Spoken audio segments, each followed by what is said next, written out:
Hertz has started selling its used rental cars on Amazon.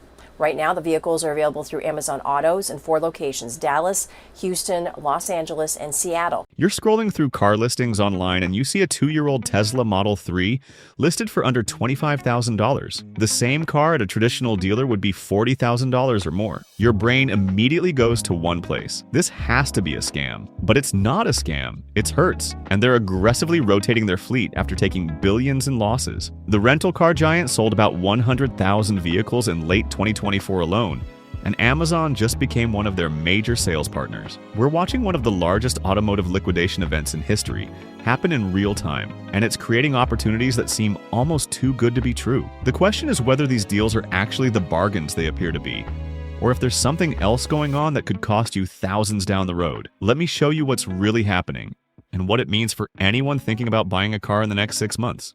Back in 2021, Hertz made headlines with what looked like a genius move. They ordered 100,000 Teslas, positioning themselves as the future of rental cars. The stock jumped, analysts praised the strategy, and it seemed like Hertz was ahead of the curve for once. Fast forward to today, and those same Teslas are being sold for less than half what Hertz paid for them. A Model 3 that cost them around $55,000 in 2021 is now showing up on liquidation sites for under $25,000. That's a massive loss in about 2 years on vehicles that were supposed to hold their value better than traditional cars. What went wrong? Several things happened at once. Tesla dropped their prices multiple times, which destroyed resale values across the board. Rental customers weren't comfortable with electric vehicles, leading to lower utilization rates. And maintenance costs on the Teslas ended up being way higher than Hertz expected, because even minor damage required expensive repairs at Tesla service centers. According to their Q1 2024 earnings report, Hertz took a $588 million hit just on fleet depreciation in a single quarter. That's not spread across the year, that's 3 months. By the end of 2024, they reported a full-year loss of $2.9 billion. When you're hemorrhaging that kind of money, you don't have the luxury of waiting for the market to recover. You sell whatever you can, however you can. Amazon didn't just stumble into car sales. They've been watching the automotive retail space for years, and they launched Amazon Autos specifically to take advantage of situations like this. When a massive fleet operator needs to move hundreds of thousands of vehicles quickly, Amazon has the infrastructure to make it happen. Think about what Amazon brings to the table. They've got the logistics network to move cars anywhere in the country. They've got 200 million Prime members who already trust buying expensive items through their platform. And most importantly, they've got the financial cushion to buy inventory in bulk at wholesale prices and still make money selling it cheaper than traditional dealers. For Hertz, partnering with Amazon solves an immediate problem. Traditional dealerships can only absorb so much inventory at once. If Hertz floods their usual wholesale channels with 500,000 vehicles, they'd crash their own market even worse. Amazon can distribute that inventory nationally through their platform without the bottleneck of physical dealer lots. But there's another angle here. Amazon isn't just thinking about today's car sales.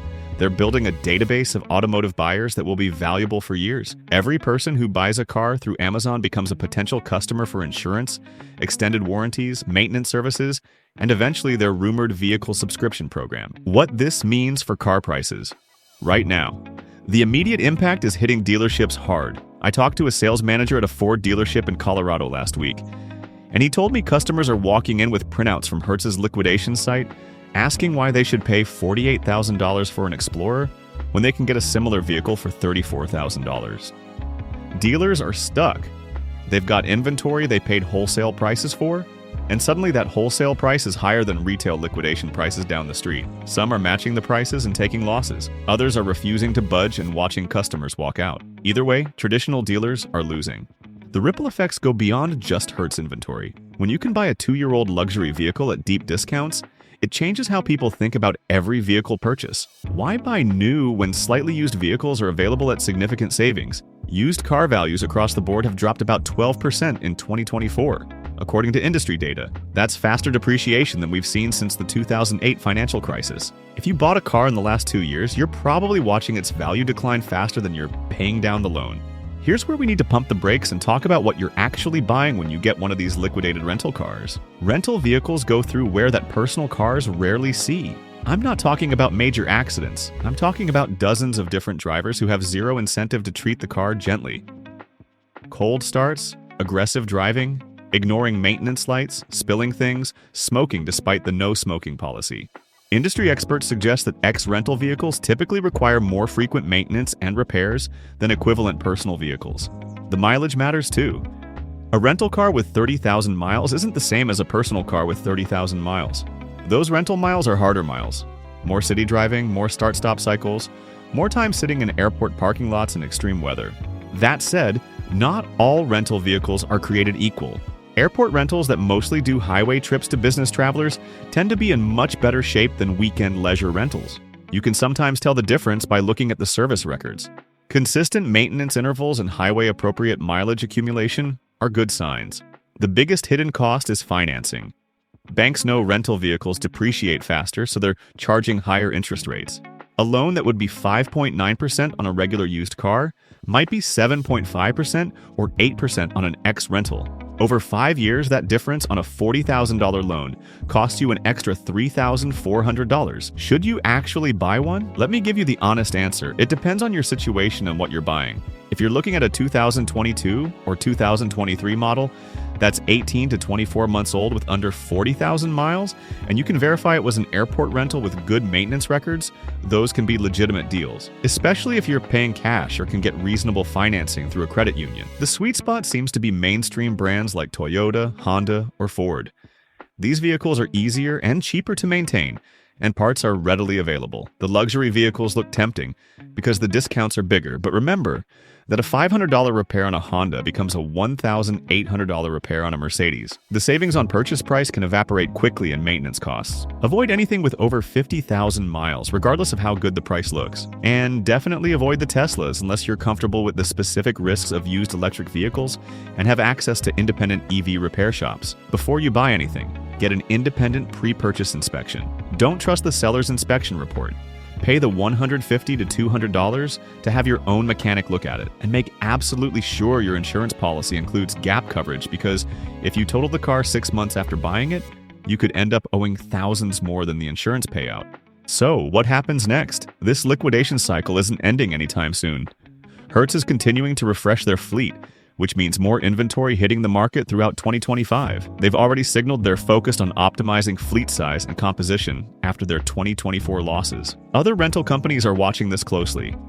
Enterprise and Budget are in better financial shape than Hertz, but they're dealing with the same fundamental challenges: shifting consumer preferences and the ongoing impact of reduced business travel. Traditional dealerships are going to have a rough year. The franchise laws that protected them from direct manufacturer competition don't protect them from liquidation sales. Some will adapt by focusing on service and financing, others won't make it. Amazon is going to keep expanding their automotive presence. They officially launched Amazon Autos in 2024, and they're continuing to build out their vehicle marketplace with multiple sellers beyond just Hertz. Where this goes long-term is still unclear, but the traditional dealer model is clearly facing new competition. If you're in the market for a car right now, here's what I'd recommend. First, don't rush. These deals aren't going anywhere soon. Take time to research specific vehicles, get inspections, and understand the total cost of ownership. Second, focus on the numbers that matter. Calculate the actual monthly cost, including financing, insurance, and expected maintenance. A car that costs $8,000 less upfront, but $150 more per month in financing and insurance isn't actually a better deal. Third, think about your ownership timeline. If you're planning to keep the vehicle for 7 to 10 years, the depreciation hit in years 1 to 3 matters less. If you typically trade in every 3 to 4 years, you could end up trapped in negative equity. Fourth, don't assume the lowest price is the best deal. Sometimes a vehicle that costs $2,000 more from a dealer with a certified pre-owned warranty is worth it for the peace of mind. And finally, remember that in a disrupted market, patience usually wins. The desperate sellers need your money more than you need their inventory. We're watching the automotive retail industry go through a transformation that's been building for years. The rental car business model was already under pressure before the pandemic. Amazon's entry into car sales was inevitable, and vehicle values were going to correct eventually after the artificial shortage of 2021 to 2022. What makes this moment unusual is that all these forces hit at once, creating opportunities for informed buyers and traps for people who just chase the lowest price. The Hertz liquidation is real, the deals can be legitimate, and some people will save serious money. But the cheapest option isn't always the smartest option, especially when you're buying a complex machine that could cost you thousands in unexpected repairs. Do your research, understand what you're actually buying, and make decisions based on total cost of ownership, not just sticker price. If you found this helpful, Hit subscribe because this situation is evolving quickly. Rental companies are continuing to adjust their fleets, dealerships are responding with their own pricing strategies, and Amazon is expanding their automotive marketplace. The next 6 months are going to be interesting, and I'll be covering all of it. Leave a comment and let me know. Are you considering one of these liquidation deals, or are you waiting to see how the market settles? I read every comment, and I'm curious what people are actually experiencing at dealerships right now.